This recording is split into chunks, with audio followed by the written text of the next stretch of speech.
glad together with you.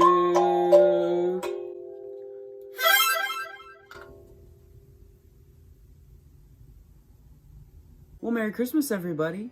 I know what you're thinking. I didn't ask for this. Neither did I. But you know what?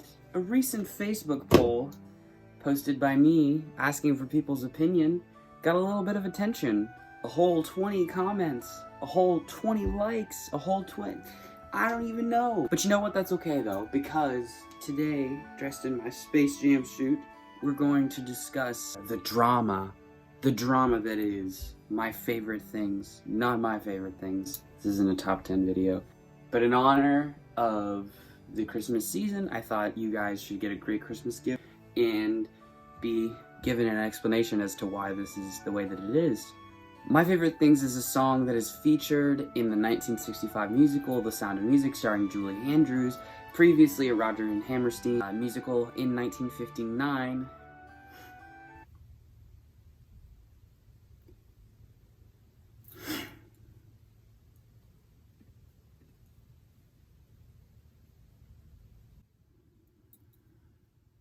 Previously featured in 1959 with Mary Martin playing Maria, the young nun who is assigned to the Von Trapp family and falls in love with them and eventually Mr. Von Trapp himself. So why am I talking about this song? That's a good question. A couple days ago, I put a thing on Facebook. Seemingly everybody plays this at Christmas time, puts it on their Christmas playlist, and that's weird. Not because it's a bad song per se, but because, in my opinion, it didn't have any reason being on a Christmas playlist, put on the radio for Christmas purposes. I mean, it doesn't mention Jesus, Christmas specifically. It only mentioned winter a little bit, and I thought, well, that's not good enough. So I put a question out, am I just stupid? And most people said, yes, you are stupid. I'm sorry.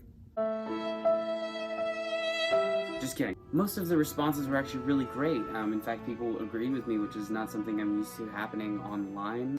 I was surprised with people's response. And so what I ended up doing was going way deep into a Google hole, trying to figure out why exactly it is the way that it is. And you might be surprised to know it only took like 2 clicks. So Bryson, since you're so important, and since you're so smart and went on a Google deep dive, that only took 2 clicks. Tell me why.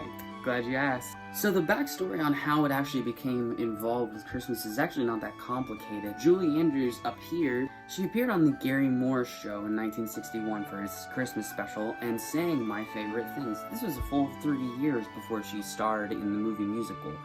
And to be honest, it wasn't that popular of a song, even considering the musical's fame. At first, even the people that played the Von Trapp children weren't a large fan of it, nor had they really heard it before. Despite the fact Julie Andrews appeared on a Christmas special, it didn't actually stand the test of time as a Christmas thing until people started putting it on their Christmas records. The first being in 1964. It was released by Jack Jones on his LP. Why was something from a musical that wasn't even adapted into a movie yet, let alone nearly as popular as other ones that had come out around the time like West Side Story, why was that put on a Christmas LP? Well, it honestly sums up to good old-fashioned corporate greed. Williamson Music, the publishing company that was responsible for Rodgers and Hammerstein, approached Jack Jones as he was getting ready to finish this album and asked if he would feature a song from The Sound of Music in anticipation of the movie release. They wanted something that would be as big as Maria from West Side Story, but they were afraid that without a hit song, it wouldn't do very well. Ironic, because it stands the test of time as one of the most popular musicals, let alone movie musicals of ever. Now what's funny is the fact that they went through the entire musical. The rep from Williamson got together with some other people within labels and such and decided that of all the repertoire from The Sound of Music, My Favorite Things seemed to be the most fitting of the Christmas season. Even from the get-go, they were protesting that it wasn't a Christmas song, and they said just add sleigh bells, and that seemed to be good enough. To his credit, it did end up going pretty well. He peaked at number 15 on the charts for the album coming out.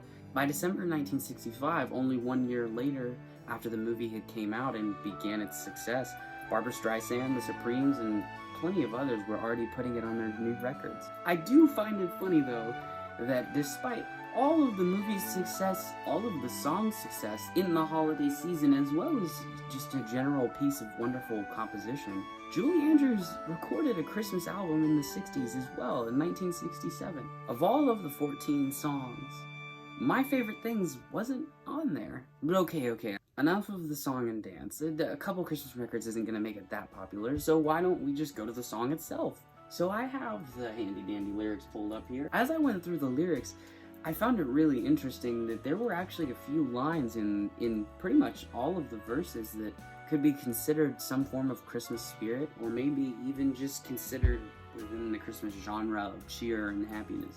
In the first verse, she talks about brown paper packages tied up with strings. In the second verse, doorbells and sleigh bells. On the third verse, girls in white dresses, snowflakes that stay on my nose and eyelashes. Now, she does also say that she wants the winter to melt into spring, so it's kind of like an anti-Christmas message, but those all do have some form of connotation. In conclusion, I would say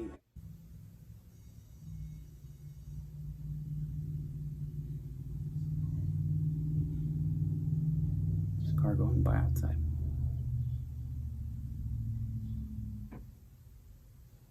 So in conclusion, now as you look at these holiday songs, and specifically My Favorite Things for whatever reason is considered one of them, what's my verdict? I say it doesn't really count as a Christmas song. That doesn't mean that it's not a good song, or that it can't be enjoyed around the Christmas season. It does talk about happiness and joy and the giving of gifts and things like that, so maybe in a way it is sort of in the spirit of Christmas, though for most of us, we like to talk about baby Jesus and this Christmas story as we know it. The jury's still out, I guess. Maybe it could be considered it, eventually.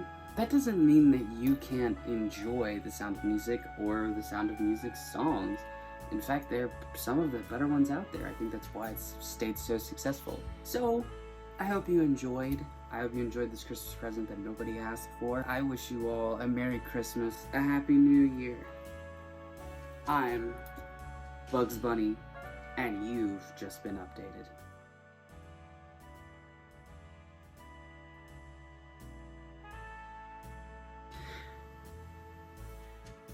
No, dude, one take, idiot. One take.